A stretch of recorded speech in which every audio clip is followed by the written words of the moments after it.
As we celebrate this fourth Sunday of Advent, let us just look back over the readings of the past 3 weeks to see if we can decide and ascertain whether there's a certain theme that is emerging from all these readings.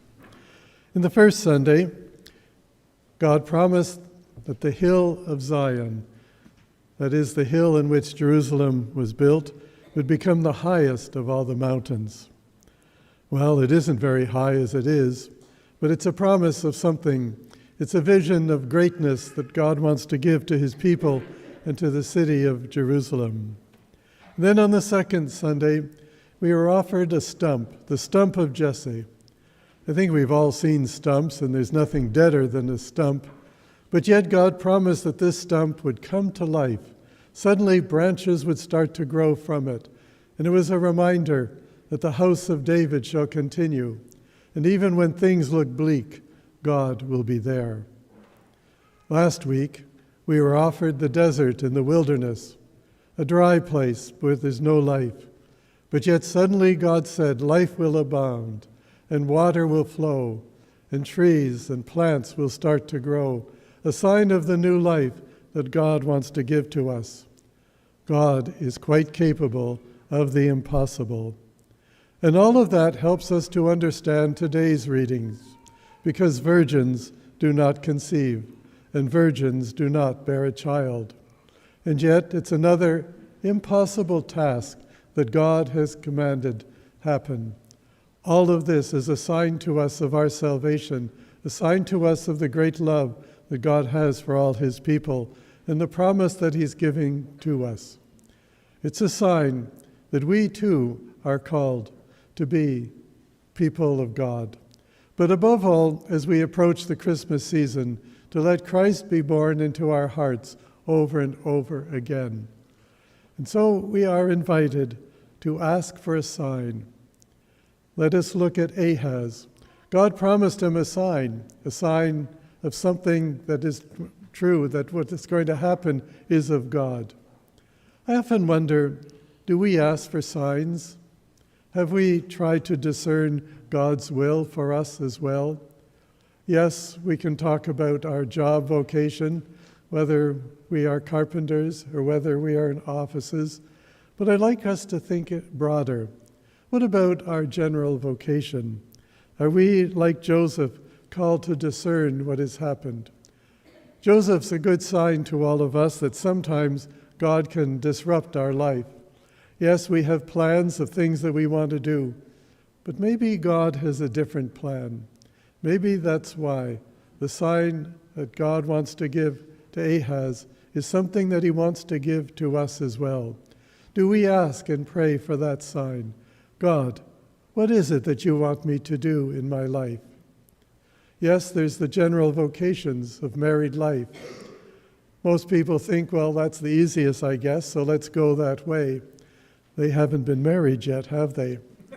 So let us once again acknowledge that in every vocation there is joy, and in every vocation there is sacrifice that is involved there.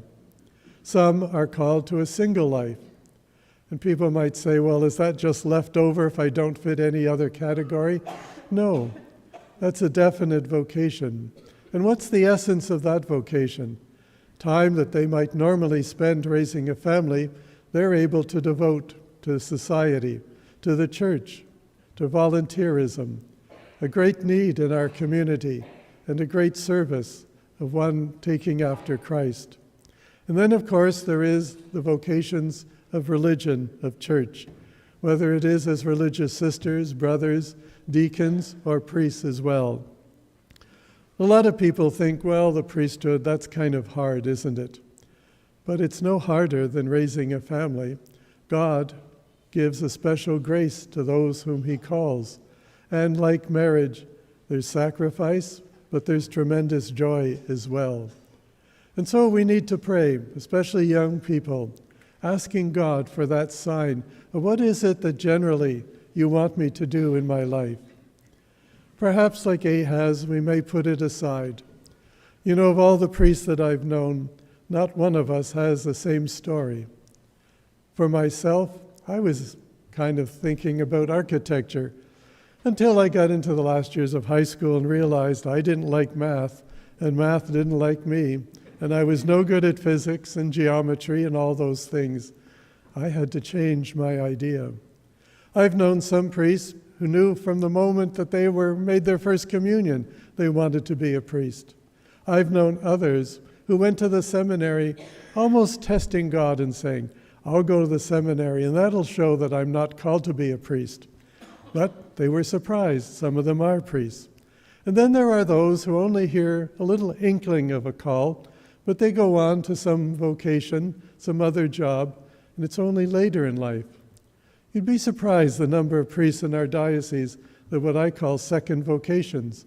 They had a job before this, but then they heard the call, the sign of God that came to them. And so that sign is for all of us as well.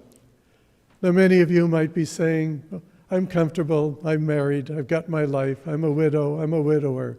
But God still has surprises for us, and we never know what those surprises are. So let us not be like Ahaz and be afraid to ask. Rather, let us constantly ask. And that also applies for those who might be trying to figure out who God is in their heart and in their life. Ask for a sign. God, if you're really there, reveal yourself to me. God is God. He's the all-powerful one. He wants to speak to our hearts. He wants to direct each one of us. But we have to be people of expectant faith. And like Joseph, we have to be ready for surprises. And we have to be ready for changes in our life as well. In all of this, then we are called to give birth to Christ in this world.